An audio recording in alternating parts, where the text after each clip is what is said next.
Muito boa tarde.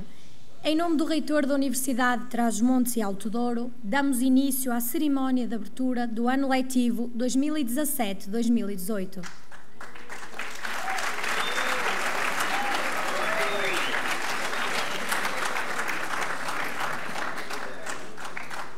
Vai usar da palavra o Reitor da Universidade de Trás-os-Montes e Alto Douro, professor Fontainhas Fernandes.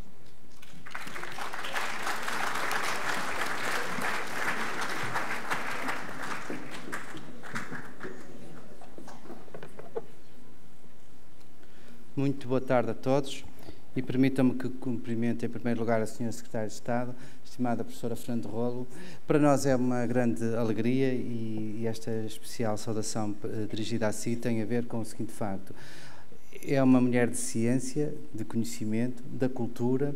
Tivemos aqui há um ano atrás a discutir as questões do património e do território, um tema tão atual, dada a desgraça que se vive a nível nacional, mas há um ano estávamos a discutir estas questões e, por outro lado, foi alguém que, desempenhando as funções que neste momento assume, sempre pensou que nós, os universitários, devemos ter um olhar diferente para o território. E eis que a prova está aqui, que está à vista de todos.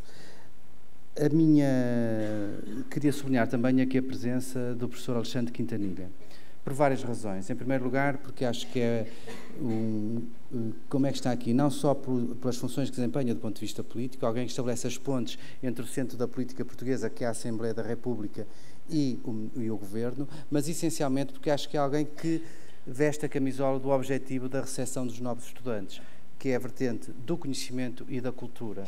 É um homem, se me tivessem que apresentar, cujo currículo é evidente que não há necessidade de o fazer, é alguém que sabe comunicar conhecimento, cultura e alguém que sabe atrair. E por isso é nesse papel que eu apresento como, para mim, uma das grandes referências enquanto comunicador de ciência.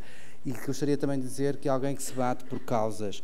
E alguém que se bate por causas, acho que merece ter aqui esta distinção que hoje aqui colocamos como nosso convidado de honra nesta sessão. E por isso, muito obrigado ao professor Alexandre Quintanilha e a quem eu peço uma salva de palmas significativa.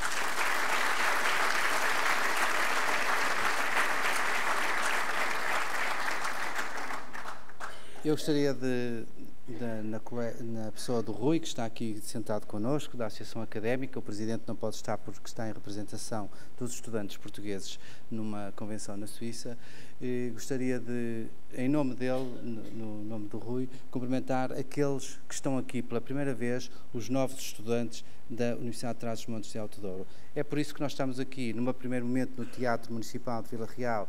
Está aqui a nossa vereadora da Cultura, a quem eu agradeço a presença em representação do Sr. Presidente da Câmara, estimada colega Jane Almeida, muito obrigado pela presença. Nós fizemos uma recepção dos estudantes na cidade e hoje fazemos esta sessão, não de uma cerimónia simples, singela, mas de grande significado para todos. E nesta sessão dizer que aos novos estudantes, e por isso na pessoa do Presidente Adjunto, que a Universidade, ao longo dos últimos meses, esteve a preparar-se para vos receber. Recebemos com atividades de integração na atividade científica, conheceram os centros de investigação, conheceram as diferentes áreas de intervenção da Universidade, também se divertiram, desempenharam ações culturais, recreativas, de lazer, mas há um momento que é importante e que todos já perceberam que é necessário aqui assim que a Universidade respeite sempre os valores culturais da cidadania e da civilidade. E isto para nós tem que ser uma marca para os futuros estudantes, para os futuros diplomados e que nós temos como um grande objetivo, saiam da UTAD como diplomados, mas seja como bons elementos na sociedade, com uma forte participação ativa e era isto que a nós nos move e por isso eu queria agradecer. E por isso agradecia a toda a Academia, desde logo aos presidentes de escola, aos diferentes elementos que integram os órgãos das escolas, os membros dos conselhos pedagógicos, os conselhos científicos, os diretores de departamento, a equipa reitoral, a administradora representando também aqui o Conselho de Gestão e o Conselho de Administração da Universidade, os diretores de serviços, os responsáveis das unidades. Eu acho que a Academia, nas diferentes órgãos, nomeadamente o provedor do estudante e a provedora do funcionário, todos eles estão aqui presentes e para nós é uma grande honra. Mas permitam-me aqui uma palavra muito especial para um elemento que eu considero o núcleo importante da Universidade, que são os diretores de curso. os diretores de curso são este elemento que vivem diariamente a atividade da universidade. Os diretores de curso são aqueles elementos que receberam os estudantes, mas também são aqueles que se preocupam ao longo dos 3 anos pela eficiência pedagógica, pelo acompanhamento dos estudantes. E é esta marca que diferencia a UTAD, que é a proximidade entre o professor / investigador e os estudantes, e é aqui que eu queria prestar aqui uma homenagem àqueles que, dentro dos diferentes níveis, se disponibilizaram para assumir estas funções. Todos nós sabemos que a abertura do ano letivo é sempre um momento em que os reitores têm como objetivo apresentar os grandes objetivos da universidade, os grandes objetivos estratégicos, os grandes feitos, perspectivar o futuro. Não é isto que me move aqui. Eu só vinha aqui apenas dizer aos novos estudantes, trazer aqui 2 mensagens. 2 mensagens aos novos estudantes. E porquê aos novos estudantes? Porque foram os novos estudantes que nos confiaram o futuro. E, portanto, foram os pais que acreditaram também que a UTAD era um bom local para estudar, uma instituição localizada neste interior desprotegido, mas que merece ser reconhecida pelo trabalho que vocês, todos aqueles que eu há pouco agradeci, desenvolvem no cotidiano. Portanto, eu queria passar aqui apenas 2 mensagens e desculpem sempre a minha brevidade com que transmito as mensagens. E a primeira mensagem é de um enorme otimismo e de confiança que eu, neste momento, vivo enquanto reitor desta universidade. E porquê? Deixarei aqui 3 ou 4 números. A UTAD, independentemente do que se mova no país, dos problemas que o país tende aqui a valorizar, a UTAD nunca teve um número tão elevado de estudantes matriculados no Concurso Nacional de Acesso. Nunca teve tantos alunos matriculados. E isto deve-se a quem? Não é ao reitor, é à academia. Porque durante 4 anos esteve a reestruturar a oferta educativa. Foram vocês, os diretores de cursos, os conselhos pedagógicos, os conselhos científicos, que perceberam que havia dinâmicas de mercado, que havia dinâmicas de opções dos estudantes e fizeram as correções. E por isso, o mesmo trabalho que se fez ao nível do primeiro ciclo, é esta a missão que nos move para as pós-graduações, para os segundos e terceiros ciclos. É possível fazer diferente. Outro número que deixaria. Do ponto de vista da investigação, uma instituição que não tinha grandes tradições na área do conhecimento, nunca teve tantos projetos aprovados, e estamos a falar num valor em ID, aquela palavra feia que os políticos gostam de dizer, mas em investigação e desenvolvimento, de 13 milhões de euros. E isto significa, em áreas que têm interesse para o território, são áreas em que nós podemos aumentar o valor acrescentado de alguns recursos endógenos, e isto tem já resultados. Eu estou certo que irão trazer melhores resultados, mas reparem, na última call da FCT, foram centenas de projetos que a UTAD apresentou, e devido a quem? Graças aos investigadores, aos professores da UTAD, que criaram redes, que criaram dinâmicas e que apresentaram este trabalho. De certeza que os resultados vão aparecer. Estão neste momento contratados 260 bolseiros. Partimos de um número de inferior a 10. É vergonhoso eu estar aqui a apresentar números, mas neste momento estamos a falar de 260 bolseiros, 260 jovens que querem investir na área do conhecimento. E isto vai trazer resultados com toda a certeza. Por exemplo, na área da eficiência energética, que não, desculpem a linguagem, não é o campeonato das universidades, a UTAD conseguiu apresentar candidaturas vencedoras em que vai recapacitar, melhorar todos os edifícios ao abrigo da eficiência energética, vai diminuir custos de funcionamento, e estamos a falar em 3 milhões de euros. De certeza que vamos melhorar as condições de vida das pessoas dia a dia. Mas também apresentamos um projeto que eu considero, e não sou apenas eu, também quem está à frente dos nossos destinos, considera um projeto emblemático, que é o Plano Estratégico de Desenvolvimento Urbano de Vila Real. É um projeto que é candidatado com a autarquia, que vai permitir a ligação direta por via pedonal e por ciclovia do centro do campus ao centro à chamada Rua Direita de Vila Real, ao centro de Vila Real. O centro histórico, que é um centro de uma cidade despovoada, que é um dos problemas que temos no país, que é o despovoamento do interior das cidades, vai ficar ligado diretamente ao centro do campus. São projetos estes que são diferenciadores. E por isso nós podemos transformar o campus num campus inteligente, sustentável, mas essencialmente amigo das pessoas. O que é que eu vos queria dizer?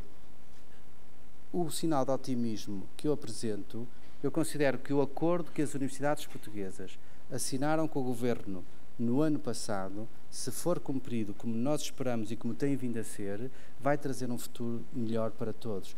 E para isso é preciso que a UTAD continue com o mesmo caminho. É preciso que a UTAD tenha a coragem de mudar, de se renovar, de envolver. É preciso envolver as pessoas, são vocês que trazem estes indicadores, mas é preciso que se reinvente em permanência. E por isso, quando nós estamos já a melhorar estes sinais, quando podemos apresentar um sinal de otimismo, eu acho que não podemos inverter esta trajetória de mudança e por isso temos que abandonar as nossas comodidades, as nossas amarras e esta renovação que temos vindo a traçar não pode causar qualquer tipo de receio. A segunda mensagem tem a ver com as palavras com que iniciei e com que agradeci à Sra. Secretária de Estado. A Universidade de Trás-os-Montes e Alto Douro, a par das outras universidades, tem a missão do ensino, do conhecimento, da investigação e da transferência de conhecimento. Mas há uma quarta mensagem, que é a nossa matriz identitária, a nossa assinatura. Quando nós fomos criados, enquanto Instituto Politécnico, tínhamos como objetivo o desenvolvimento regional. É aquilo que hoje chamamos modernamente o território. E isto não podemos perder, não podemos abdicar do território. E hoje, mais do que nunca, acho que nós, aqueles que estamos cá no território e que acreditamos que somos a solução, devemos elevar a nossa voz, devemos elevar a nossa voz na defesa destas pessoas que estão desprotegidas, porque nós temos soluções. E por isso, ao longo do dia de hoje, ao longo desta sessão, que será breve, mas essencialmente uma sessão de elevado significado, escolhemos também o património e o território como a par do conhecimento, como motivo desta universidade.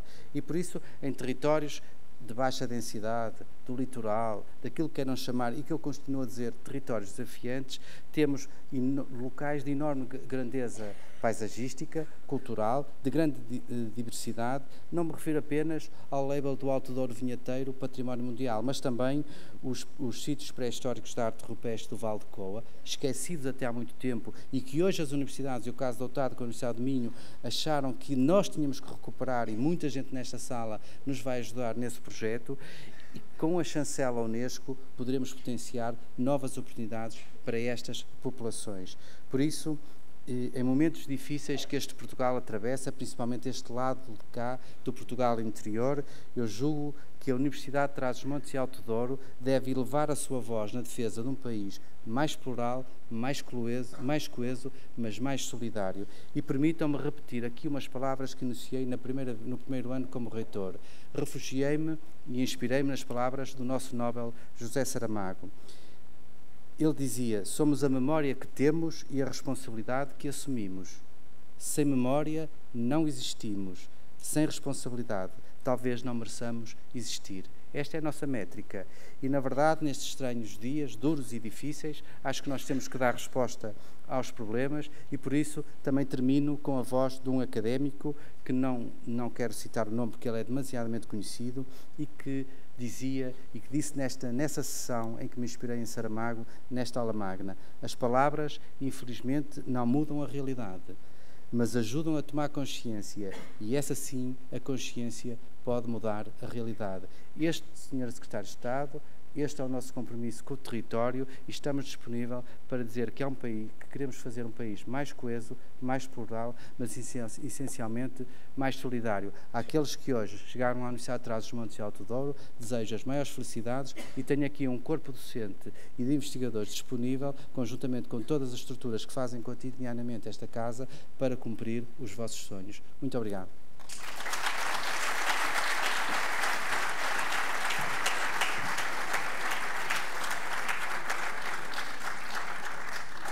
Vamos assistir a um filme que nos traz à memória alguns dos acontecimentos mais recentes que marcaram a Academia.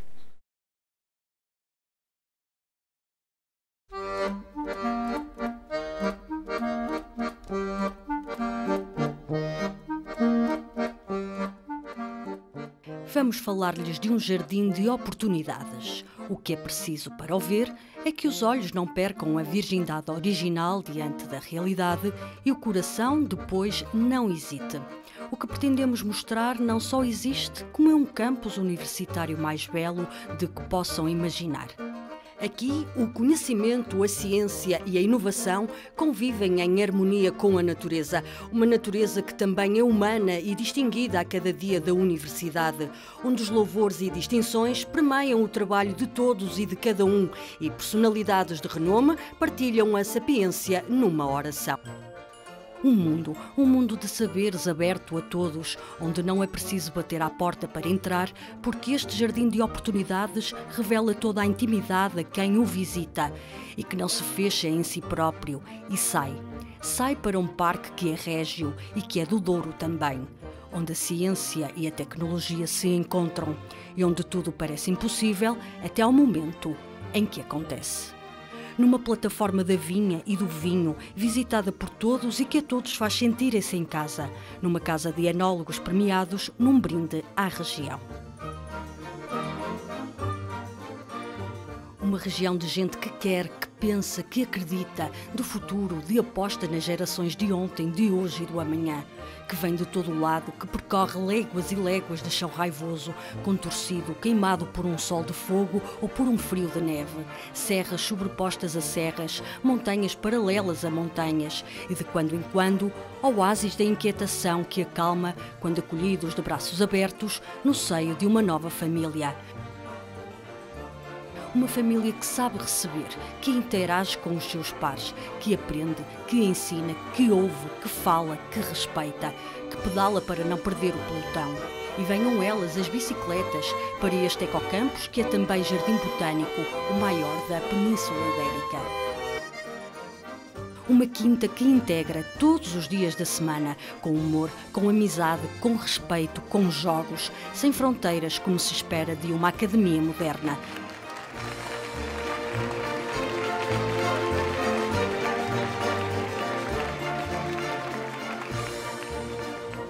Que aposta na tecnologia e na inovação, regeneradora, libertadora, uma academia que voa alto e vê mais longe.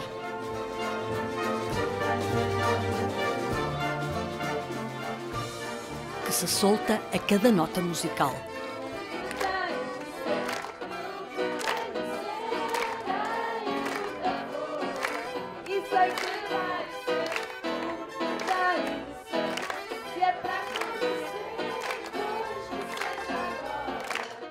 E foi todo um complexo de blocos, os laboratoriais, centro de criação maior, onde nascem projetos, onde os sonhos ganham forma. A melhor, que é discutida num fórum permanente de avaliação, de discussão, de procura do caminho para melhor educar. Em 360 graus, no analógico ou no digital, preservando o património, olhando para o futuro.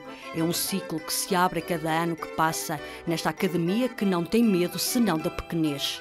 Porque a autoridade emana da força interior que cada qual traz do berço, e o Mister tem de sobra, um honórios de uma causa que foi de todos os portugueses. Voltada é nossa e há de ser.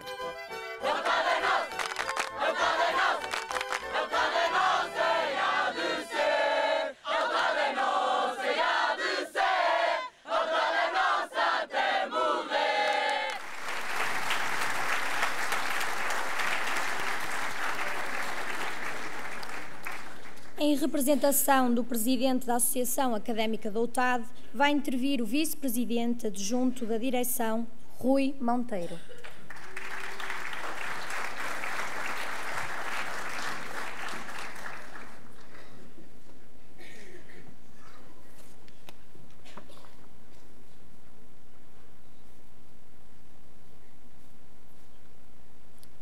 Excelentíssimo, magnífico Reitor da Universidade de Trás-os-Montes e Alto Douro, Professor Dr. Fontainhas Fernandes.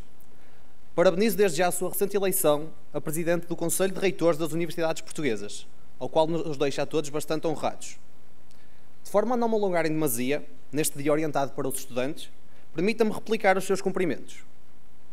Antes de mais, gostaria de informar que o António não consegue estar presente, visto que se encontra a representar a Associação Académica da UTAD em Lausanne, na Suíça, a apresentar a candidatura do Mundial de Pentatlo Moderno em 2020. Ainda assim, deixou-me algumas palavras, às quais teria muito gosto de proferir, neste que é um dia tão importante para os estudantes e para a Academia Transmontana. Sendo assim, boa tarde a todos. Começava por agradecer o convite que me foi endereçado para estar presente nesta cerimónia, em representação de todos os alunos. É com profundo lamento que não consigo estar presente, mas muitas são as obrigações legais perante a Federação Internacional de Desporto Universitário que não me permitem. Começo por me dirigir a todos os novos estudantes. Sejam bem-vindos a Vila Real, sejam bem-vindos à UTAD, sejam bem-vindos à Escola dos Campeões. Quem de cá é, já conhece e está a par daquilo que é Vila Real. Muitas vezes referenciada como o reino maravilhoso de Miguel Torga, este será o vosso lar durante centenas de dias. A UTAD será a vossa universidade, o Parque Corgo será o vosso refúgio, a biblioteca o vosso local de reflexão, o Alvão o vosso horizonte e o Piledo será com certeza o vosso local de recreação. Mas acima de tudo, Vila Real é educação, é virtude, é trabalho. A educação universitária não é uma ciência exata. E estamos aqui hoje para falar de ensino superior, dos novos alunos e da educação em geral. Quem é melhor para estar presente nesta cerimónia do que a excelentíssima Senhora Secretária de Estado da Ciência, Tecnologia e Ensino Superior, Doutora Fernanda Rolo. Vila Real e a UTAD têm de crescer como uma só, em uníssono. Vila Real é a UTAD e a UTAD é Vila Real. Os estudantes são o principal ativo que esta cidade poderia ter. Mas, desta forma falando, há que realçar irrevogavelmente que os estudantes não podem apenas ser estudantes de transição. Há que criar capacidades e ferramentas que resultem em condições para que Vila Real seja uma cidade de paragem e de fixação. Há que planear. Há que trabalhar o presente e o futuro. Há que preparar condições. Há que descentralizar. Não sendo ciência exata, é difícil de visualizar e materializar o hipotético. Não temos certezas, mas certamente temos motivações. É incontornável que os alunos façam cada vez mais parte integrante do desenvolvimento do ecocampus. Os alunos são a chave e a solução para a sustentabilidade da universidade. Só assim se conseguirá uma maior acessibilidade, uma menor taxa de tráfego de automóveis, uma universidade mais limpa. São estes os valores a ser cultivados e incutidos na geração que provém. A UTAD, em caso particular, e a sua aposta constante e premente na reformulação de ciclos de estudo que já se encontram desatualizados. Falamos de um processo contínuo e especialmente frutífero. Um processo com dados notáveis e provados. Tendo sido ultrapassada a percentagem de 90% de ocupação de vagas logo na primeira fase, um processo de mérito e que não pode ser descurado. No entanto, é impensável que os bons resultados adormeçam a conjectura tomada. É de incontestável importância que a UTAD se mantenha competitiva e atrativa. É essencial que a oferta formativa se mantenha atual, que não existam comodismos, que se quebre, por vezes sem conta, a barreira do inovador, que se ande no vértice do possível e cada vez mais aguerridos pelo próximo passo. Só assim conseguiremos preparar os estudantes que colocaram a sua confiança em nós na sua preparação para o mercado de trabalho. Só assim retribuiremos a sua tão vital confiança. Sabemos bem que a educação é o futuro e este passa também em muito pelas atividades extracurriculares. A cultura, o desporto, o associativismo estão na ordem do dia e têm sido apostas claras por parte da Associação Académica. O constante entendimento e articulação com os serviços de ação social tem sido uma vitória constante no que ao desporto diz respeito. Prova disso é a candidatura apresentada hoje ao Mundial de Pentatlo Moderno. O desporto informal e o torneio de 24 horas de futsal realizado na última quarta e quinta-feira com cerca de 200 estudantes vem apenas comprovar que somos uma academia com vontade de praticar desporto. O Active Gym e a constante parceria com a Associação Académica tem sido outra bandeira. Com preços acessíveis para estudantes e atletas e com a constante evolução das suas estruturas, estamos cada vez mais preparados para lutar por pódios no que aos campeonatos nacionais universitários diz respeito. Culturalmente falando, do teatro à música, da escrita à gastronomia, são muitos os eventos que a Associação Académica, a UTAD e a cidade de Vila Real vos irão proporcionar, como revela o legado recente. Eventos de integração aos novos alunos, como os Jogos Sem Fronteiras, que contou com a presença de mais de 600 estudantes, e também a Coloirada aos Montes, que irá decorrer a partir de amanhã, são de especial importância e devem ter um lugar de destaque no que à primeira abordagem ao ensino superior dizem respeito. Não nos podemos também esquecer de valorizar o nosso património cultural, como foi o exemplo do arraial de final de aulas, realizado com música tradicional portuguesa. Tudo isto, mas tudo isto, não é nada sem os estudantes. Os estudantes são o pulmão da cidade, do país e do futuro. É de nossa responsabilidade fornecer oxigênio a quem trabalha arduamente por o ter. E nunca se esqueçam que nós somos aquilo que aprendemos. Aprendam tudo o que puderem, vivam tudo aquilo que tenham a viver e aproveitem esta etapa da vossa vida. Despeço-me agora com aquelas que serão as palavras levadas para sempre no coração dos nossos estudantes. A UTAD é nossa e há de ser.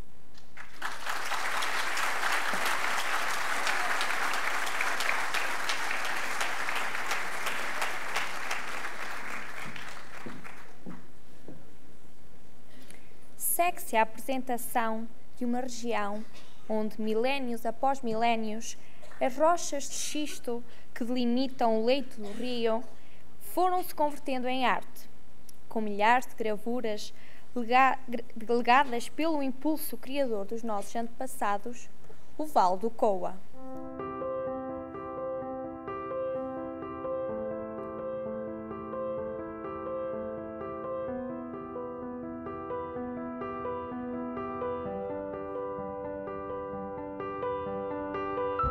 Hoje, parte à descoberta de aventuras. Viaja até ao interior mais estonteante do nosso pequeno Portugal.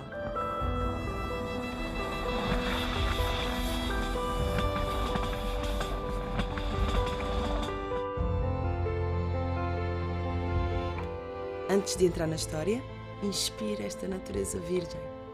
Ali, desenhou-se a nossa história e aqui podemos senti-la tão de perto.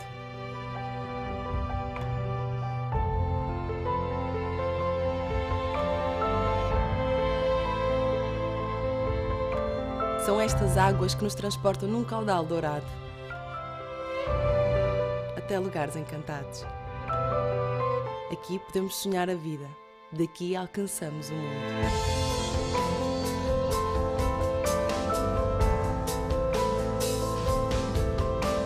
Posso agarrar as lendas, viajar e viver em laços históricos.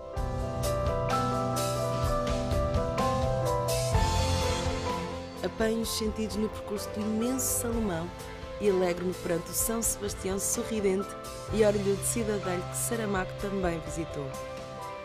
Daqui vê-se uma natureza deslumbrante e um Coa assombroso.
Atravesso a serra para beber a primeira água do Coa, para depois descansar nas águas revigorantes das termas.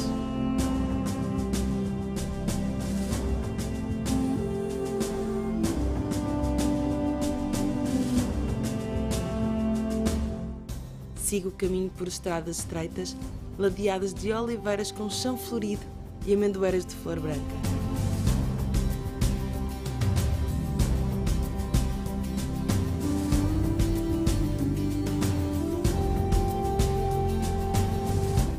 Vou no encalço de uma quinta qualquer no Douro Superior. Paro para provar este néctar que nasce num património mundial. Concentro-me numa mesa farta, com tudo o que é bom e é daqui.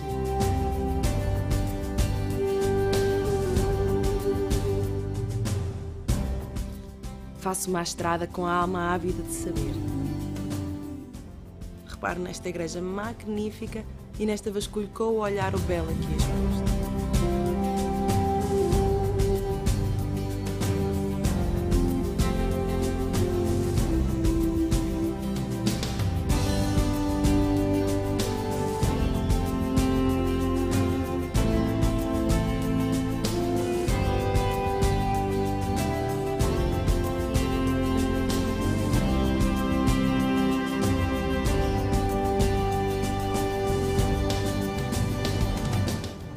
Um pastor nestes montes verdes de vida e com a família fazemos o melhor queijo da serra.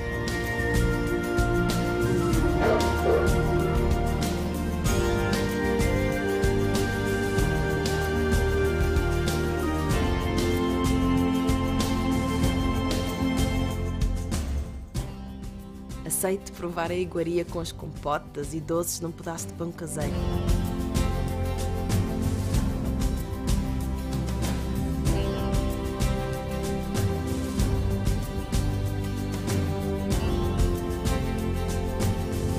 Aqui encontra gente boa, hospitaleira, que conta histórias deste e de outros mundos que deixam logo saudade.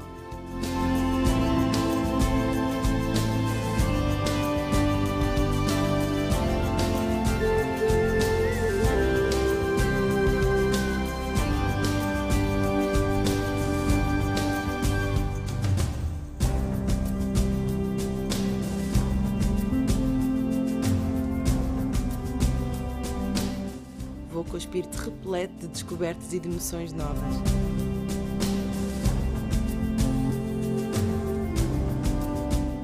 Com elas, repouso neste lugar encantado com uma certeza dentro de mim. Hei de voltar a esta região que inspira e nos apaixona.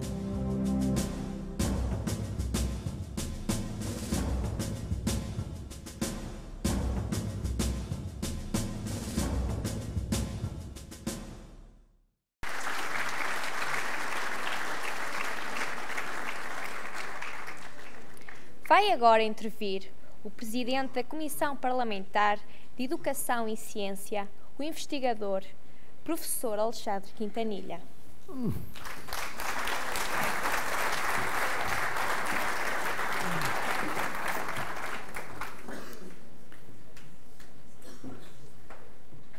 Olá, boa tarde a todos. Muito obrigado pelo convite para estar aqui convosco. Gostei imenso de ver o filme sobre Foz Coa. Estive lá há aproximadamente 3 semanas atrás. Adorei, achei uma coisa absolutamente espantosa e, portanto, recomendo àqueles que ainda não foram, porque é provavelmente um dos sítios mais ricos em arte paleontológica que existe na Europa, se não no mundo. Eu não sabia, fiquei a conhecer, acho que vale a pena que todos nós possamos conhecer. Eu tinha pensado, inicialmente, primeiro queria agradecer ao Sr. Reitor o convite para estar aqui convosco hoje, dá-me sempre muito gosto.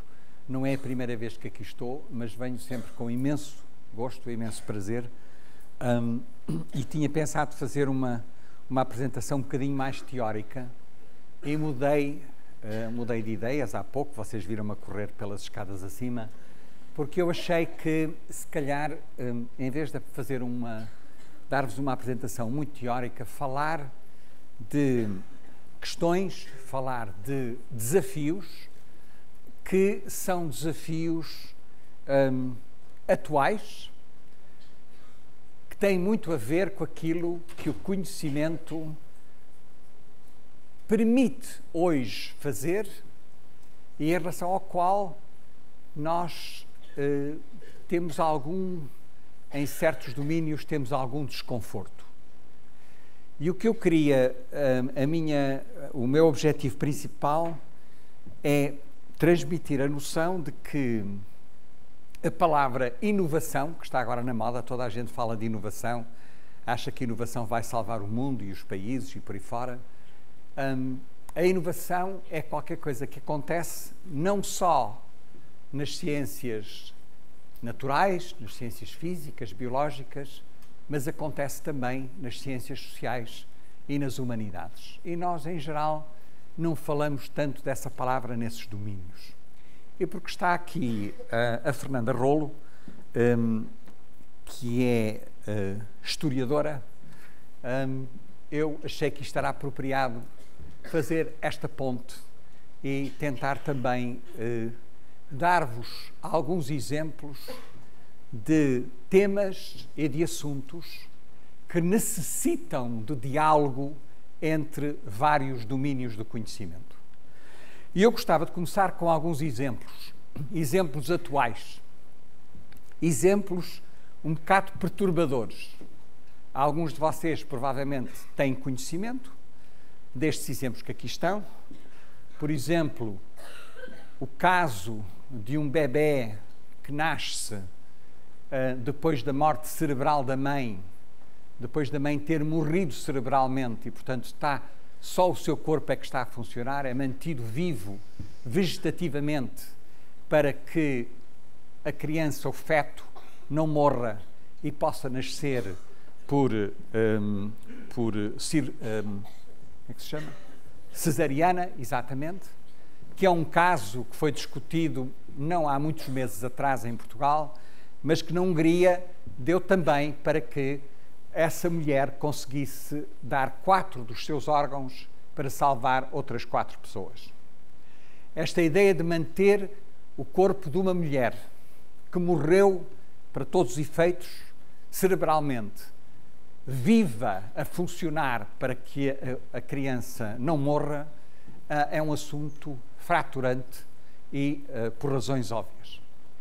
Depois, o segundo exemplo que eu trago aqui são crianças que já nasceram 2 ou 3, que têm material genético de 3 pessoas. São crianças em que a mãe tem uma doença mortal, grave, incurável, que tem a ver com alterações genéticas nas suas mitocôndrias. Vocês lembram-se o que são as mitocôndrias? E nós só herdamos mitocôndrias da nossa mãe, não herdamos do nosso pai. Portanto, nós herdamos 50,05% do nosso DNA da nossa mãe e só 49,95% do nosso pai. E é por isso que eu costumo dizer que nós somos mais filhos da mãe do que do pai, porque temos um bocadinho mais que vem da nossa mãe. E foi aprovada, no início deste ano, pela Câmara dos Comuns e a Câmara dos Lordes, em Inglaterra, a possibilidade de se fazer clonagem reprodutiva humana, transferindo material genético de uma terceira pessoa que não tem essa doença mitocondrial para o óvulo fertilizado e, portanto, a criança que vai nascer tem material, obviamente, principalmente do seu pai e da sua mãe, mas tem um bocadinho de uma terceira pessoa. E tem outra vantagem, é que esta criança que for nascer já não transmite a doença mortal grave, portanto, é uma cura para todas as gerações futuras, para os netos, para os bisnetos e por aí fora. O terceiro exemplo é uma coisa que vocês podem ver no YouTube, quem for, que é uma mulher tetraplégica, à qual foi colocada um chip num local específico do cérebro. Esse chip está ligado a um computador, o computador está ligado a um robô e ela, exclusivamente usando o seu pensamento, mais nada, dá ordens ao computador que faz com que o robô vá buscar uma chávena de café e que leva à boca e ponha a chávena de café novamente em cima da mesa. Ainda treme um bocadinho, mas chega com a chávena de café à boca. Isto, portanto, é uma ligação direta cérebro-máquina, robô, para fazer determinadas funções. O quarto exemplo é um exemplo que está agora a ser testado pela primeira vez em humanos, mas que já foi testado em animais e plantas, que é a possibilidade de editar o DNA. Quer dizer, é a possibilidade de ir a uma molécula de DNA e no sítio específico alterar a letra que a gente quiser, de maneira que a gente possa, como se fosse a edição de um texto, ir alterar letra a letra e, portanto, corrigir aquilo que possa estar a produzir uma doença. E o último exemplo tem a ver com esta questão, aliás, foi mencionado num dos filmes, sobre a Big Data e o que é que a gente vai fazer com a chamada Big Data e com a Cloud. E eu aqui trouxe isto para discussão porque foi publicado muito recentemente o resultado de uma firma inglesa chamada Cambridge Analytica, que conseguiu fazer o seguinte: pediu autorização a 70 mil pessoas, 70 mil ingleses, para ter acesso aos seus Facebooks individuais de cada um deles. Teve que pedir autorização, porque não é público necessariamente. E foi à procura dos likes que lá estão. Vocês sabem, aqueles que usam Facebook podem lá pôr like ou not like, não sei o quê. e chegaram à conclusão que era possível desenvolver algoritmos que permitissem a esta firma de, com 30 likes, conseguirem prever o comportamento de uma pessoa melhor do que um colaborador de trabalho. Com 70 likes, consegue prever o comportamento da pessoa melhor do que um amigo ou uma amiga. Com 300 likes, consegue prever o comportamento melhor do que o cônjuge. E eu costumo dizer, meio a brincar, que se calhar com 1000 likes, consegue prever o comportamento melhor que a própria pessoa.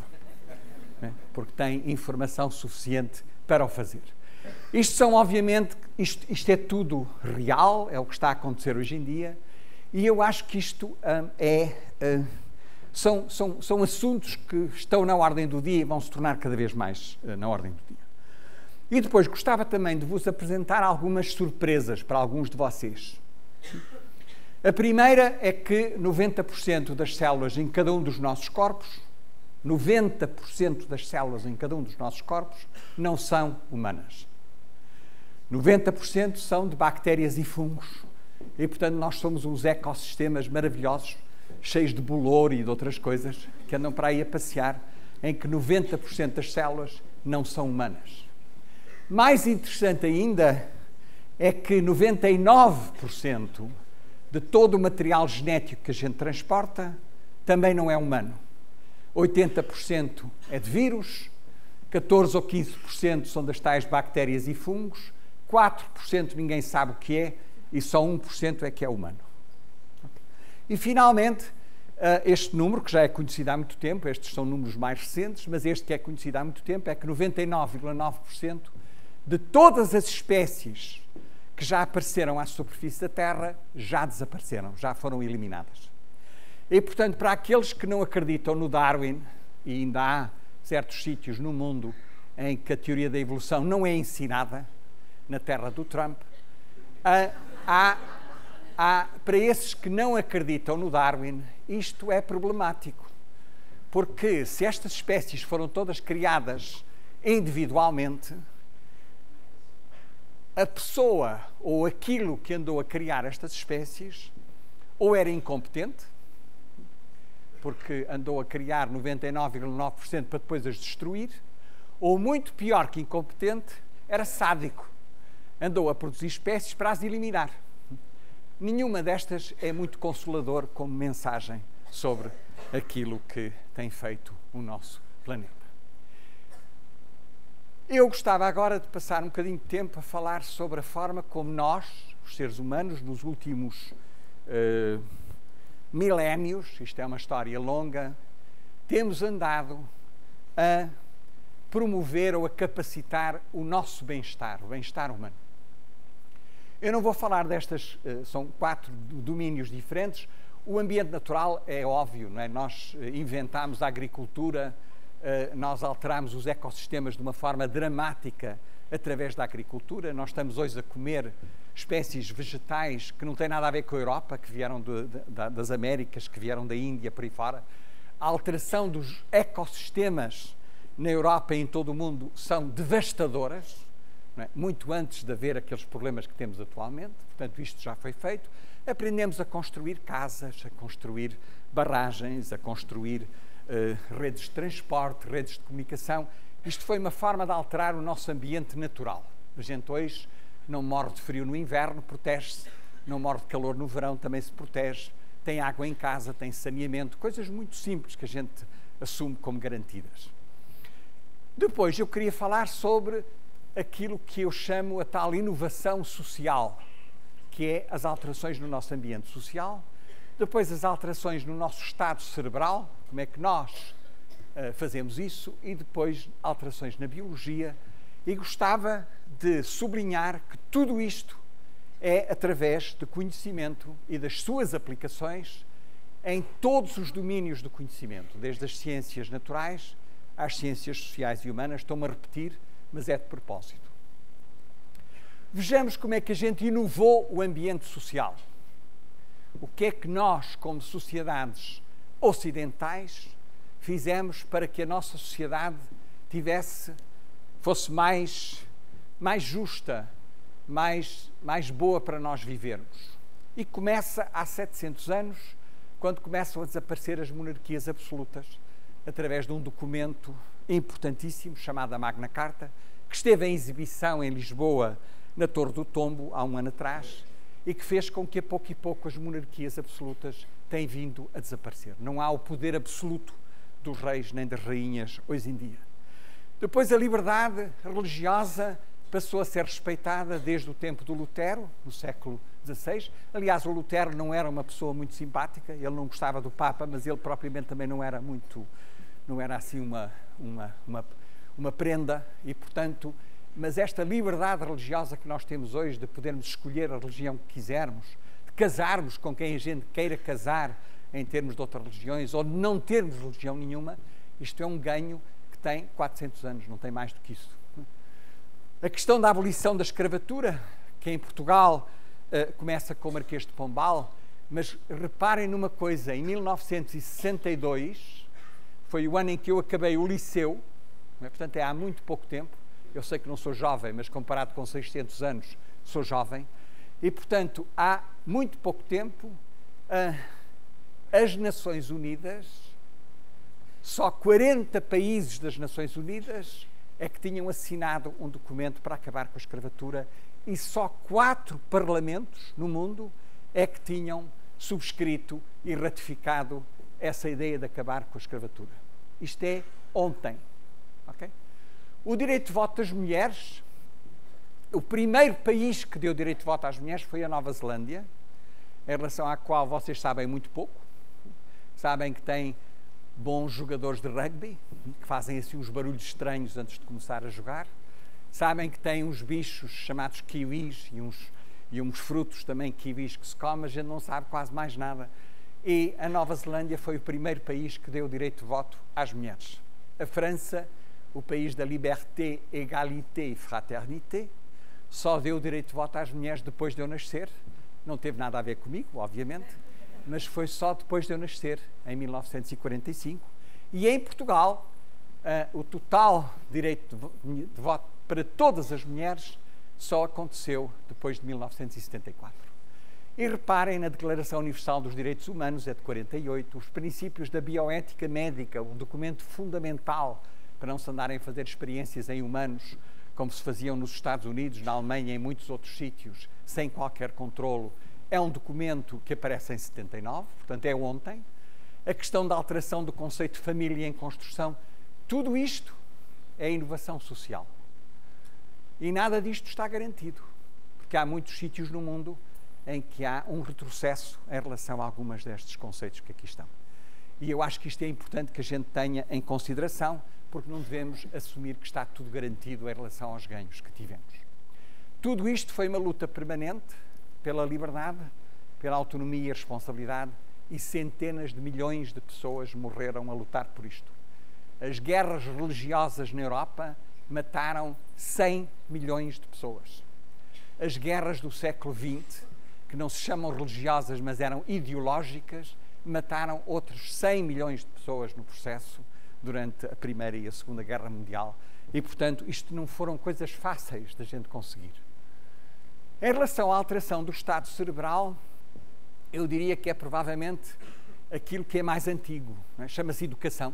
Não é? A gente altera o estado cerebral das pessoas, o principal instrumento é a educação. A gente passa 20 anos a aprender para saber, para estimular a nossa curiosidade, para fazermos perguntas diferentes, para estimular a nossa imaginação, para pensar em respostas diferentes, para aprendermos a concentrar, para trabalhar por aí fora.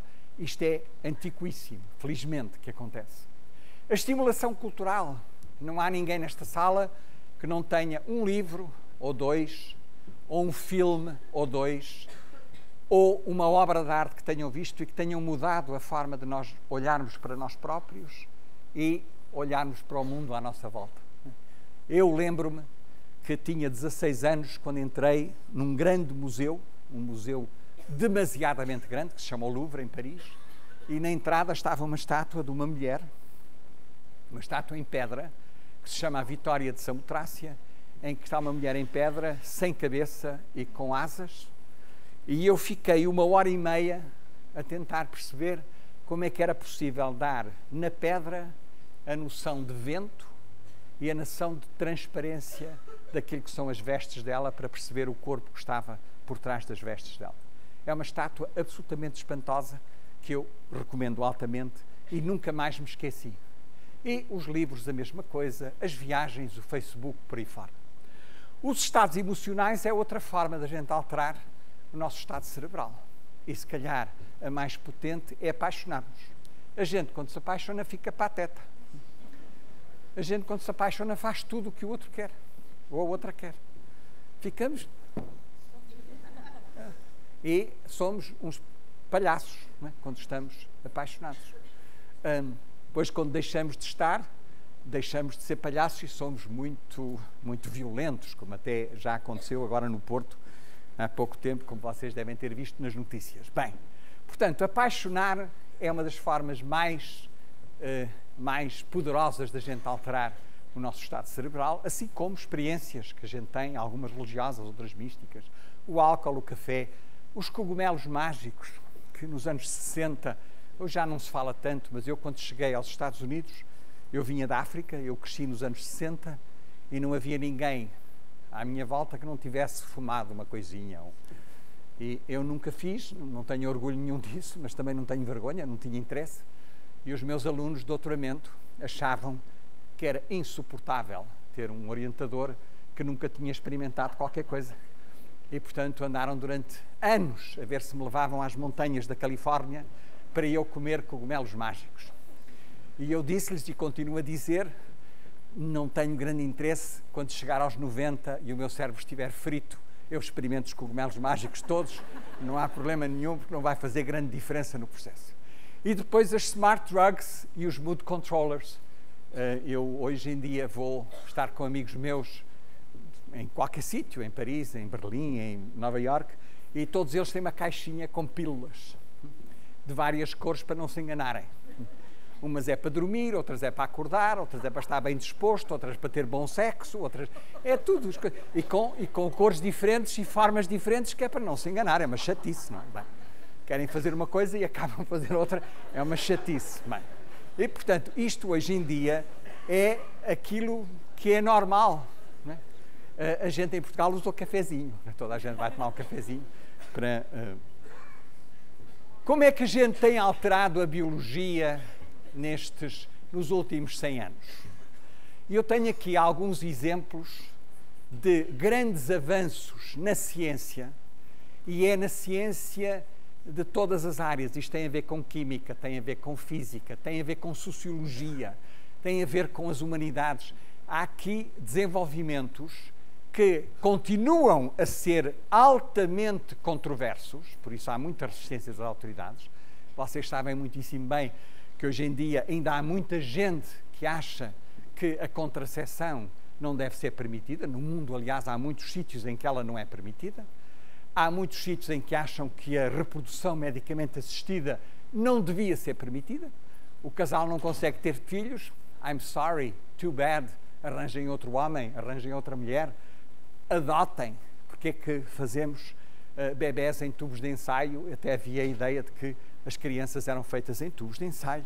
E uma data de outros exemplos de avanços que têm a ver com escolhas que as pessoas possam querer fazer e que continuam a ser altamente controversos, e muitos deles com a resistência enorme das autoridades. E agora imaginem tudo isto que já aconteceu, o que é que vai acontecer com as novas tecnologias, algumas das quais eu já falei, como tem a ver com a questão das terapias génicas, a edição do DNA, a substituição de mitocôndrias por outro material, a substituição de cromossomas, um dia que vai ser uma coisa relativamente fácil de fazer, a ideia de termos clonagem reprodutiva, como foi o caso daquelas crianças que vão nascer com material genético de 3 pessoas. Eu não sei, alguns de vocês lembram-se quando apareceu a Dolly, a ovelha Dolly, e não havia um único jornal no mundo que não tivesse a capa do jornal cheia de Dollys a dançar e a dizer que nunca seria possível fazer isto em humanos.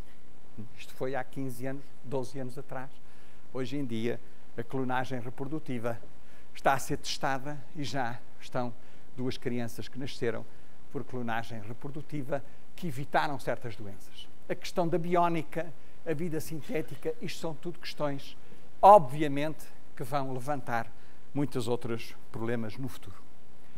Quais são as preocupações recorrentes de tudo isto, desde o passado até hoje?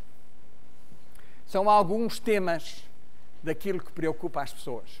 Há muita gente que diz: isso é tudo muito bonito, mas é contra a natureza. Ou que andamos a brincar aos deuses. Ou que isso é eugenia. Eugenia tem um peso muito grande, é uma palavra feia. A gente, quando pensa em eugenia, pensa nos nazis e esquece que as ideias de eugenia começaram nos Estados Unidos, num instituto em Long Island, que é onde vivia a minha sogra, e que foram importados para a Alemanha e para a Inglaterra. As ideias aparecem no fim do século XIX e são importadas para a Alemanha. E, portanto, eugenia assusta. Equidade e justiça. Quem é que vai ter acesso a estas tecnologias? Quem é que não vai ter acesso porque não tem dinheiro para as pagar? E por aí fora. A dignidade humana, a fraude, por aí fora. E eu gostava de falar de 2 ou 3. A primeira era que era contra a natureza, ou que andávamos a brincar aos deuses. Ora, eu gostava de vos dizer que tudo aquilo que está ali na primeira linha, aí em cima, aquela que está ali, isto é tudo contra a natureza. Não é? Quer dizer, a procriação medicamente assistida é, obviamente, interferir com um processo que não funciona. Vamos fazer a criancinha num tubo de ensaio. Ora, há coisa mais contra a natureza do que isto? A vacinação é impedir pessoas de morrer que deviam morrer e que, portanto, deviam limpar o sistema humano de certas fragilidades que existem. A pílula, ainda hoje, toda a gente sabe, quando a gente diz a pílula, o que é. Não é? Há muita gente que acha que a pílula é interferir com o processo de reprodução e, portanto, não devia ser permitido no processo. E hoje há a pílula de 2 semanas antes, há a pílula do dia a seguir, há a pílula de 3 dias a seguir, portanto, há muitas pílulas, por isso é que ali está no singular, devia estar no plural. E a questão de andarmos a brincar aos deuses é outra questão que eu também acho que é criticável. Isto é a frase, aquilo que ali está, é a frase de um bispo católico inglês que diz: mas afinal são as autoridades religiosas é que pretendem saber os propósitos divinos. Os investigadores não pretendem saber, mas acho que há alguém que anda para aqui a dizer que sabem o que é que os deuses querem. Como é que sabem? Tem uma linha vermelha? É através da internet que tem informação sobre o que são os propósitos divinos?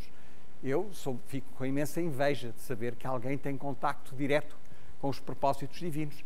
E, portanto, isto é muito complicado, este tipo de discussão. A eugenia é a mesma coisa. A eugenia é eugenia quando é imposta pelos governos. Quando há cotas para a imigração de pessoas para os países, isso é eugenia, fazer seleção. Uma pessoa decidir que quer se casar e reproduzir com uma pessoa da mesma etnia que a sua não é eugenia, é uma escolha. Ou escolher uma etnia diferente. É uma decisão pessoal que pode estar no processo. Portanto, é preciso ter muito cuidado com a utilização destas palavras no processo. E eu gostava de acabar com 2 ou 3 slides com o objetivo de serem claramente provocadores. Nós, os cientistas, os biólogos, fizemos uma coisa nos últimos 40 anos que teve um impacto enorme, porque vocês ficaram todos com os cérebros lavados. Houve um senhor chamado Watson que andou a dizer que quando a gente soubesse o genoma de cada um de nós, sabia tudo sobre essa pessoa. Ok? Já viram que o genoma de que ele está a falar é só 1% do total. Portanto, começa logo aí à asneira. E em segundo lugar, não é o genoma que define aquilo que é a pessoa. O genoma tem que interagir com o ambiente e por aí fora. E, portanto, é muito mais complexo do que isso. Mas eles convenceram-nos a que nós acreditássemos que o genoma era uma espécie de essência do ser vivo. Era a sua alma, entre aspas. Não é? E, portanto, andar a mexer no DNA é uma coisa perigosa. Okay? E este filósofo diz uma coisa que eu acho muito interessante, que é sacralizar uma versão genética específica da nossa espécie, protegendo-a de forma a impedir a sua alteração.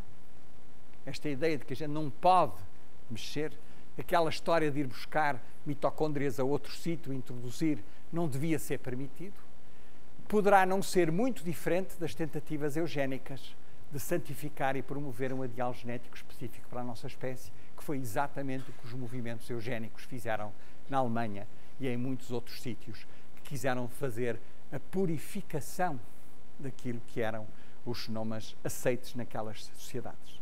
E isto vale a pena pensar, porque eu nunca tinha pensado nisto, gostei muito da expressão, porque me fez pensar, fez-me voltar atrás e dizer, afinal, o que os outros estavam a defender e que eu criticava, se calhar não é muito diferente daquilo que está a acontecer hoje em dia.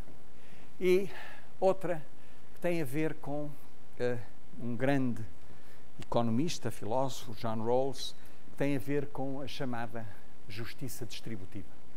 E eu acho que não há ninguém nesta sala que não promova para os seus filhos, para a sua família, vantagens e recursos ambientais. Todos nós queremos ter um ensino de qualidade. Aliás, o Sr. Reitor passou o tempo a dizer que vocês teriam aqui um ensino de qualidade. Uma nutrição saudável, é o que andamos a fazer também, a tentar ajudar toda a gente a ter. Um ambiente familiar estimulante, que felizmente acontece com frequência, mas também pode não acontecer. Conforto económico, vacinas, todos nós achamos que isto faz todo sentido. E ninguém, se bem que ainda há umas pessoas para aí que não querem vacinar os filhos, que julgam que vão ser autistas e estão a aparecer uma data de doenças novas porque não vacinaram. Mas isto ninguém tem qualquer dificuldade em aceitar. Por que não também promover recursos e vantagens genéticas, não só eliminando doenças, que já fazemos, nós já selecionamos para que os nossos filhos não tenham, por exemplo, a doença dos pezinhos em Portugal, podem fazer essa decisão e podem determinar, há uma data de doenças que estão numa lista em que se pode fazer diagnósticos pré-natais para saber se vai interromper a gravidez ou não. Portanto, isto já se faz, eliminando doenças, como protegendo ou dando vantagens. Imagina que a gente descobria que alterando 2 ou 3 letras no DNA, isso nos protegia de sermos infectados pelo HIV ou pela tuberculose. Quem é que não queria isso para os seus filhos?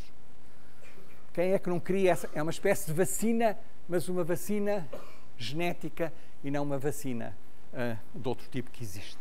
Portanto, é preciso pensar nisto com muito cuidado e saber o que é que nós queremos fazer ou não queremos fazer com conhecimento. Há alguns livros para a vossa leitura durante o Natal.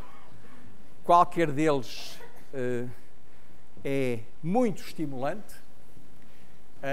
O primeiro é um livro que me deixou fascinado, que se chama The Perfect Baby, esta à procura do bebê perfeito no processo. É escrito por uma advogada que é professora em Harvard. Todos eles vale a pena ler. Se calhar a vossa biblioteca podia encomendar para as ter cá. E eu gostava de acabar com 2 ideias, que uma das quais o Sr. Reitor já viu, mas que eu não me canso de repetir. A primeira são ambas de pessoas que já morreram, pessoas por quem tenho um respeito enorme. O Richard Rorty foi um filósofo que passou a ser professor de literatura comparativa. Apaixonou-se por várias áreas da literatura e foi um homem espantoso. E tem esta frase que eu acho que devia estar na entrada de todas as faculdades, que é "Take care of freedom and the truth will take care of itself." E o que é que isto quer dizer? É difícil de traduzir, porque take care em inglês é muito mais do que só cuidar. Take care é cuidar com carinho e com amor. Protejam a liberdade de fazer perguntas, a liberdade de serem curiosos, a liberdade de encontrarem hipóteses ou narrativas novas sobre aquilo que se passa ou aquilo que querem ver que aconteça. Essa liberdade é uma liberdade que nós conquistamos durante muitos séculos.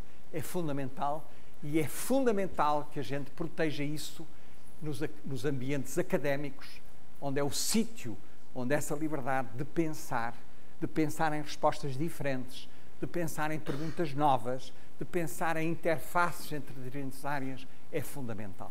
Não acontece muito frequentemente, mas é fundamental. E depois diz que é assim, que a pouco e pouco, aquilo que a gente chama, reparem que a verdade não está escrita com letra grande, maiúscula. Truth está escrita com letra minúscula, que eu também gosto, porque é um processo. Aquilo que sabemos hoje é muito diferente daquilo que sabíamos há 200 anos, aquilo que vamos saber daqui a 200 anos vai ser novamente diferente e, portanto, isto é um processo de desenvolvimento. A segunda eu gosto muito porque é de um literário, de um homem, de um grande escritor, um homem que escreveu um livro que tem 12 volumes, que eu comecei a ler quando tinha 18 anos.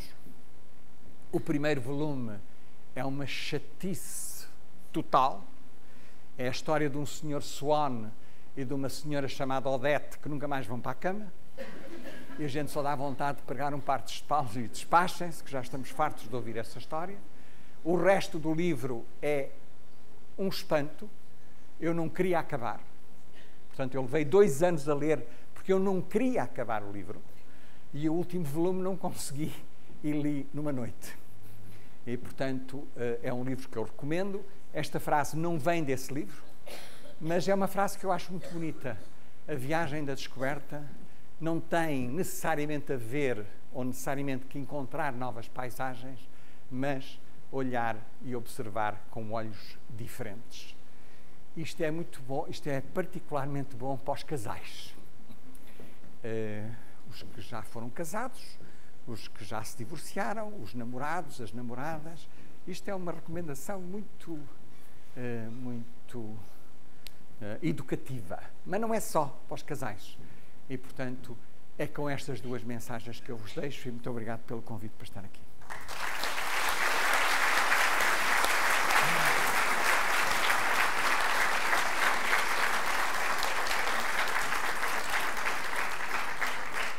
Apresenta-se de seguida um filme sobre o Douro. Douro de ouro, sonho e tradição, de muito trabalho, amor e de uma verdadeira paixão, realizado por António Barroso.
Encerra a sessão a Secretária de Estado da Ciência, Tecnologia e Ensino Superior, a professora Maria Fernanda Rolo.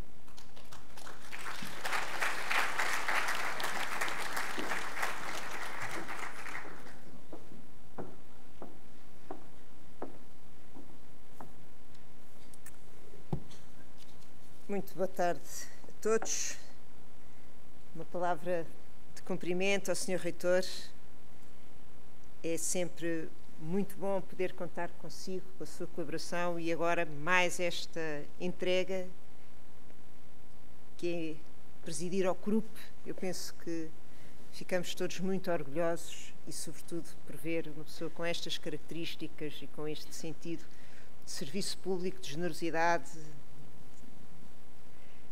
humanista, respeitador do território das pessoas, mas sobretudo com esta capacidade de, se for necessário, se apagar, porque de facto a liderança é isto, é as pessoas terem a capacidade de se apagar para que os coletivos surjam, aconteçam e construam em função de um futuro.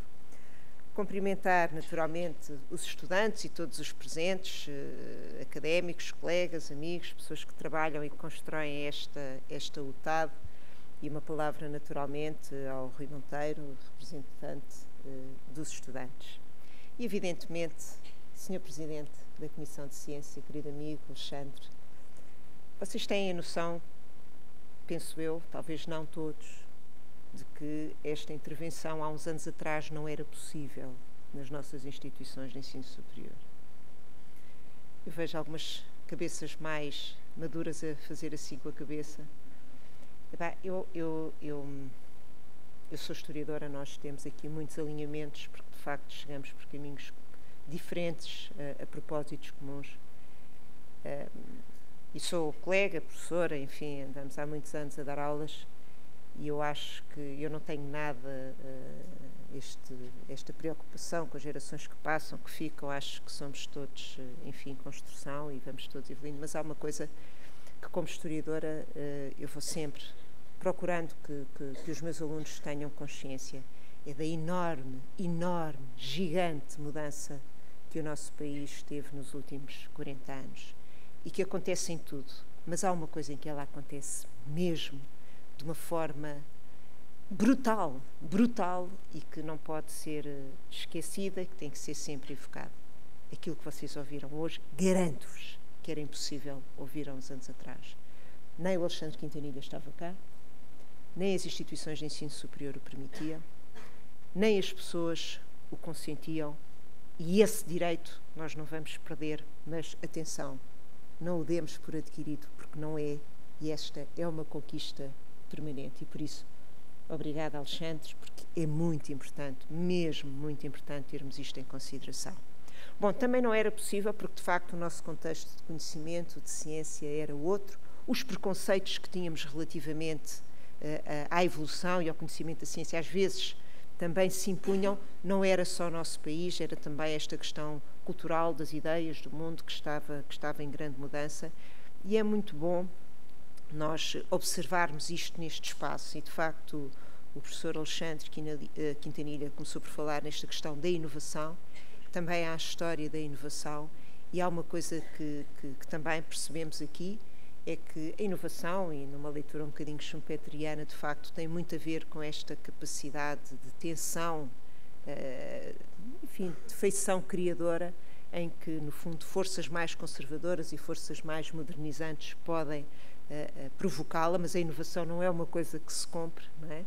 E por isso é que quando às vezes nós ouvimos muitas observações dizer queremos mais inovação, parece que ela surge assim. Não, ela resulta precisamente e ela resulta muito bem em espaços onde nós temos este privilégio de existir.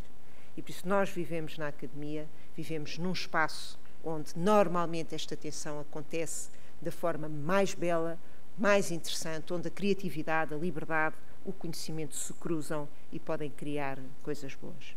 A UTAD é precisamente um espaço de coisas boas, é um espaço de liberdade, é um espaço de conforto, é um espaço onde todos nos sentimos bem, e eu começo já por dizer essa coisa da UTAD é nossa, a UTAD não é só vossa, é nossa, porque nós também nos apropriamos dela, e é com esse sentimento de apropriação que eu gosto de vir cá, porque eu acho que me deixaram as portas abertas e, de facto, a UTAD é também isso e é, de facto, esta relação com o território. O problema da UTAD é que já não é só ser Vila Real e a Vila Real não existir sem a UTAD. O problema é que ela estendeu-se no território, ocupou o Douro, enfim, levou-nos por estes caminhos que têm a ver com o conhecimento e que têm a ver com esta capacidade de afirmação do conhecimento, e é por isso que nós também, no fundo, nos sentimos profundamente orgulhosos quando estamos na UTAD, e eu tenho imenso gosto de estar nesta abertura do ano letivo, porque também gosto de prestar o meu contributo como cidadã, como cientista, como pessoa a esta instituição que tem realmente sido um ator e um parceiro inestimável no desenvolvimento do ensino, da ciência, da tecnologia em Portugal. E eu digo muitas vezes isto, eu tenho uma imensa sorte em poder estar no desempenho destas funções, podendo contar com estas instituições relativamente às quais, eu digo isto muitas vezes, digo sempre que posso, bem, eu devo ser uma das pessoas que tem mais orgulho nas nossas instituições de ensino superior e que gosta mais de falar das nossas instituições de ensino superior, reconhecendo que tem muitas vulnerabilidades, um caminho a construir, etc. Mas, de facto, é muito bom perceber que é com estas instituições de ensino superior que nós estamos a mudar o país. E estamos a mudar o país e temos que ter este sentido positivo, e a UTAD é daquelas que todos nós gostamos de usar como exemplo, porque, de facto, é ao nível do território, é ao nível do cotidiano, é ao nível do seu envolvimento com o tecido produtivo, social e económico, que nós percebemos que o conhecimento pode atuar de forma evidente e que muda a vida de todos os que a habitam. Eu penso que quase todas as pessoas gostam de usar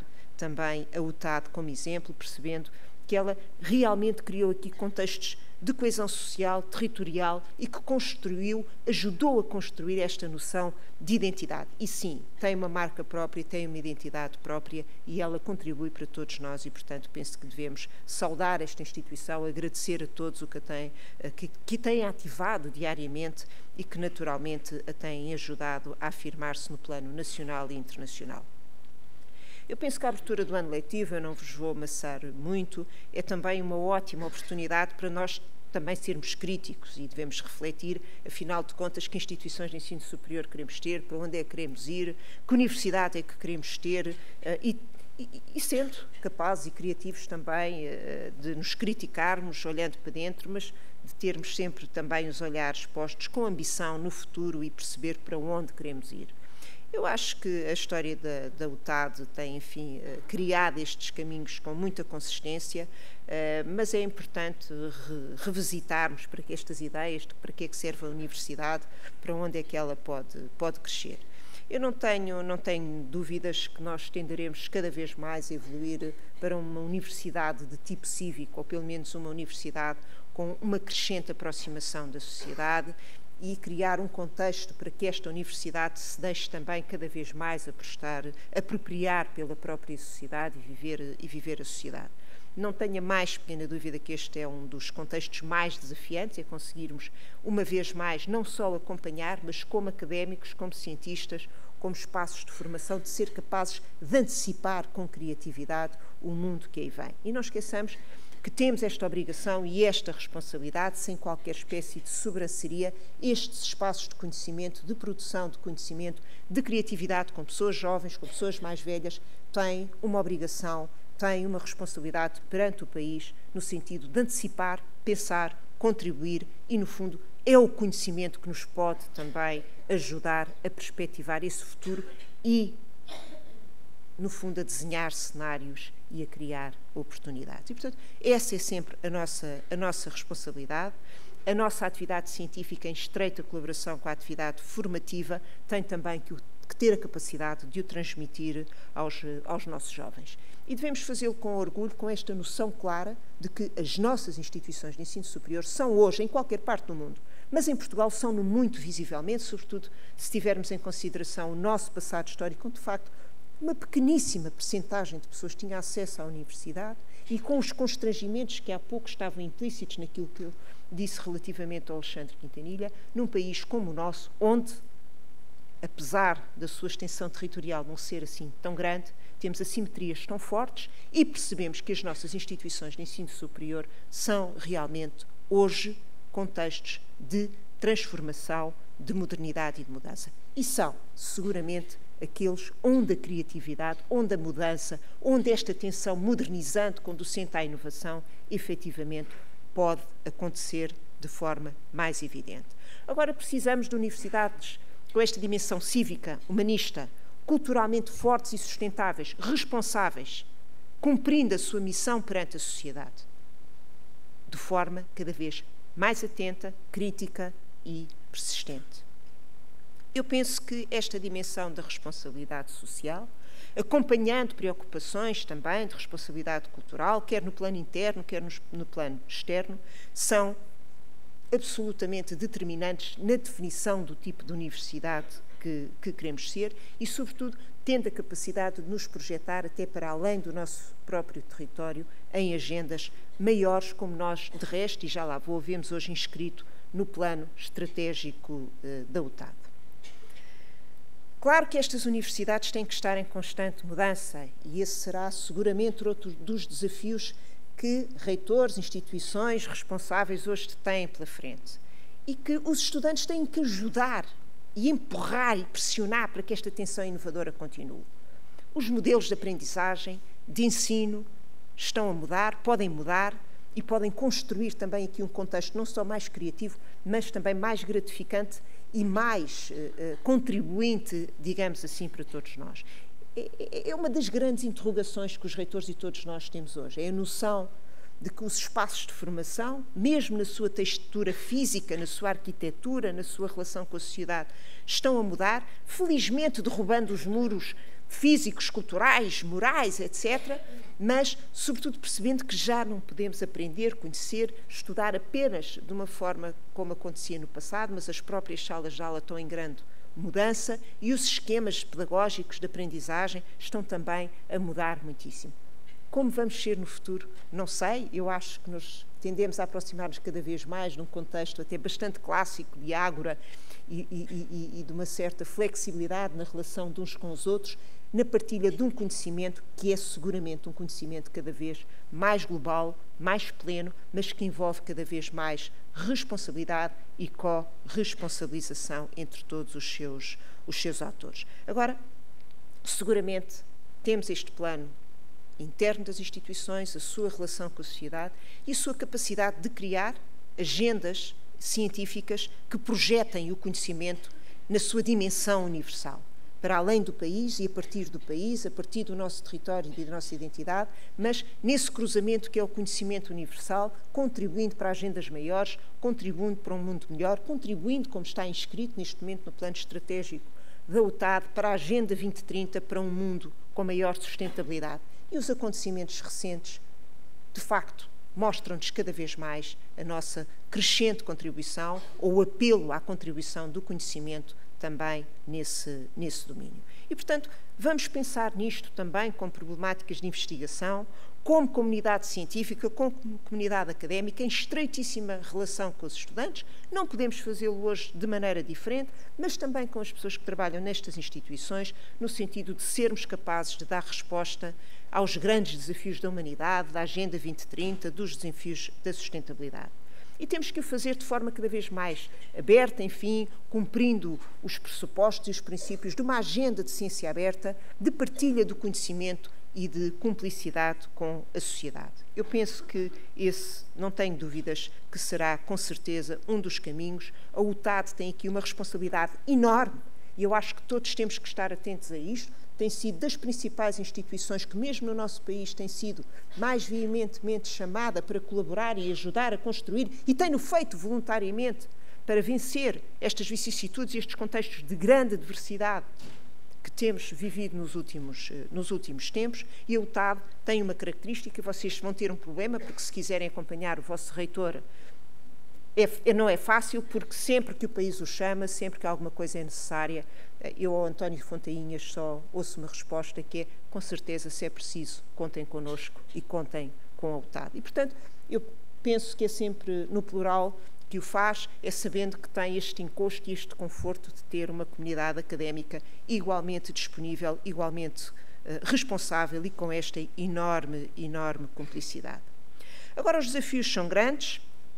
Eu penso que há alguns tópicos que não gostaria deixar de referir, no plano da literacia, no plano das competências digitais, onde temos propósitos inscritos hoje em dia que são muito complexos e que também são mais do que nós aqui vemos.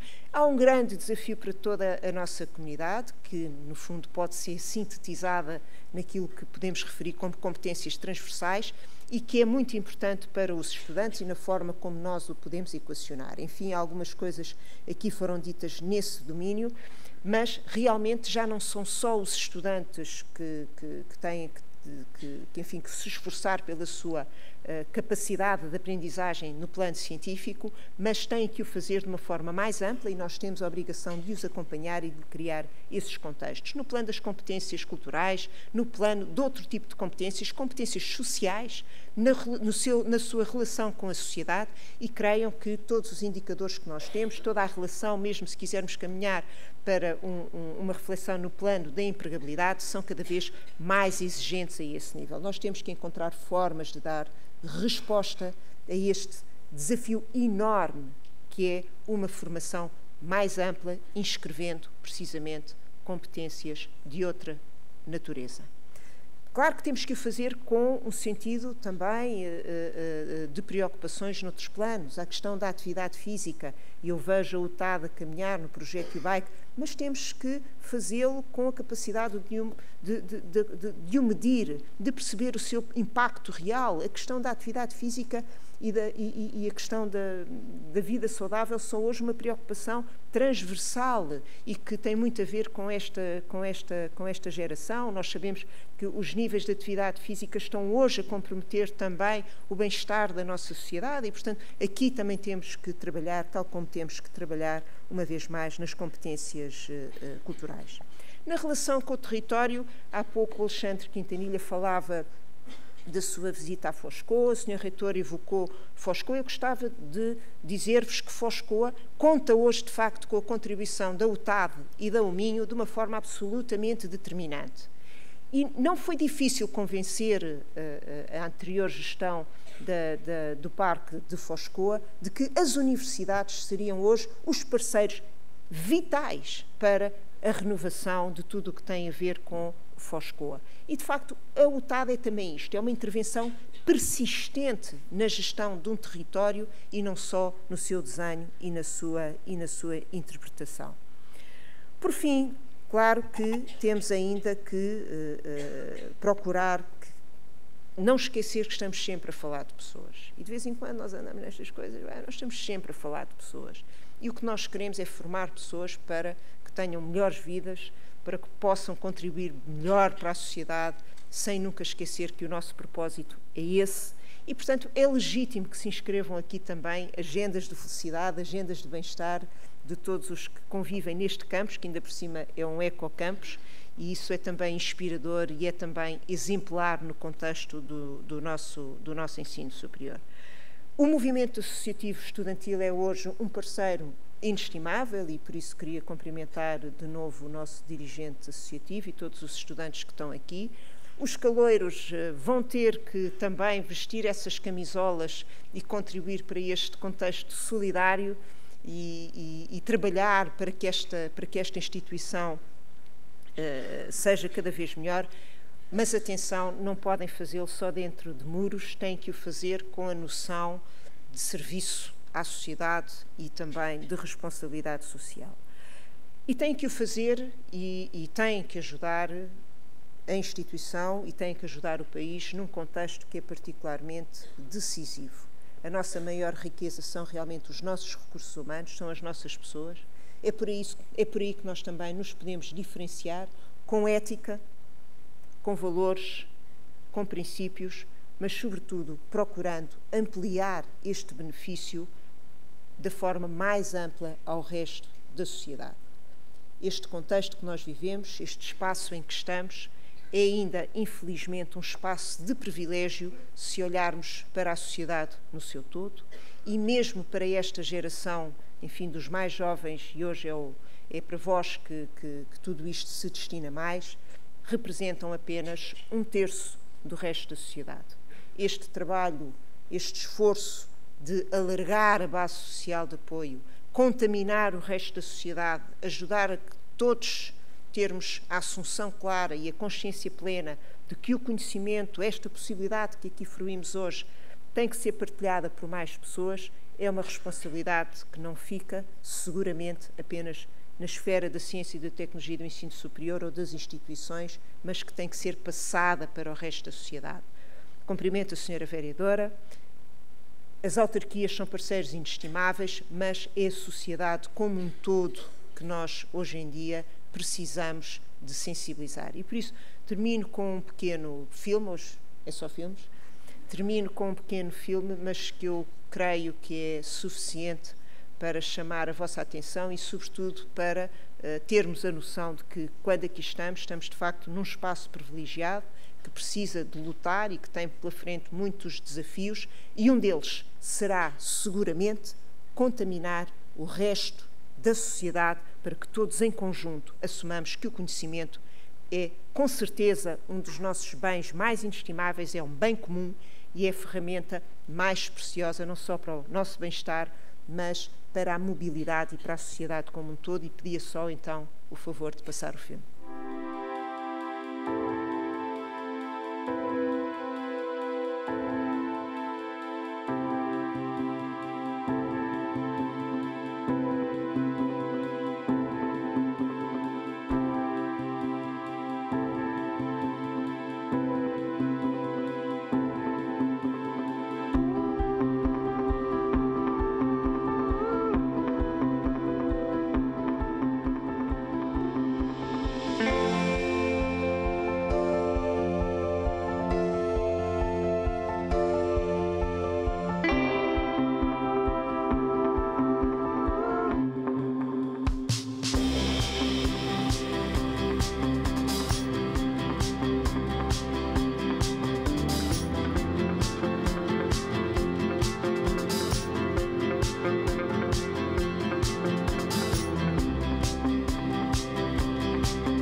Coisas que eu percebi que tinha que melhorar. De repente, à minha frente, tinha a possibilidade de me candidatar a uma empresa, só que não tinha qualificações para isso.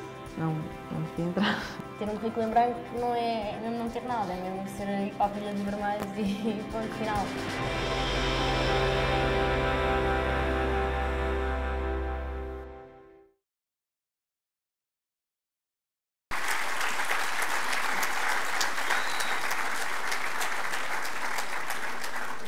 Gostava de vos dizer que este filme e esta campanha surgiu na sequência de um diálogo, precisamente, com a APDC, que é a associação ligada às empresas de comunicação, estão todos, televisão, Bell, Vodafone, tudo quanto são grandes empresas de comunicação, e em que eu partilhava com eles esta enorme angústia de olharmos para o nosso país, percebermos que os nossos jovens não estão todos a adquirir as qualificações de que necessitam, e de que, em prazo, combinando isto com a curva demográfica, o nosso país perde algo que é a sua riqueza mais preciosa. E eles disseram, não, isto não pode acontecer, este problema não é vosso, é de todos nós, e fizeram esta campanha. Não desistas, não abandonar os estudos, continuar a ganhar competências amplas em todos os domínios, é, de facto, o grande desafio que vos espera, e esse trabalho não pode ser um trabalho individual, cada um de vós não pode desistir de si, mas seguramente que nós também não podemos deixar que o nosso colega desista dele próprio e, portanto, isto tem que ser também um trabalho com esta solidariedade que vimos aqui neste espírito que é o OTAD. Portanto, parabéns aos que entraram e desejo-vos um excelente ano e uma excelente vida.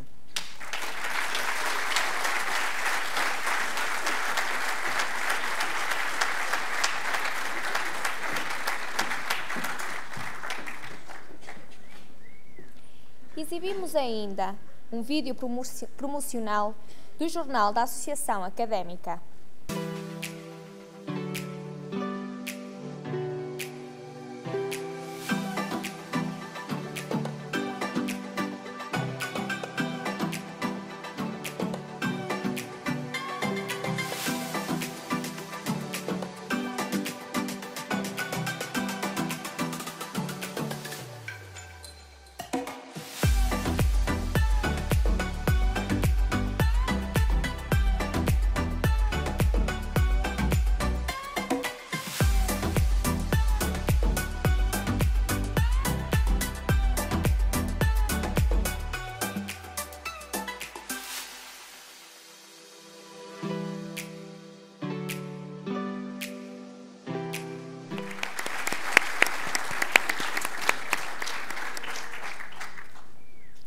Em nome do reitor da Universidade de Trás-os-Montes e Alto Douro, está encerrada a cerimónia de abertura do ano letivo.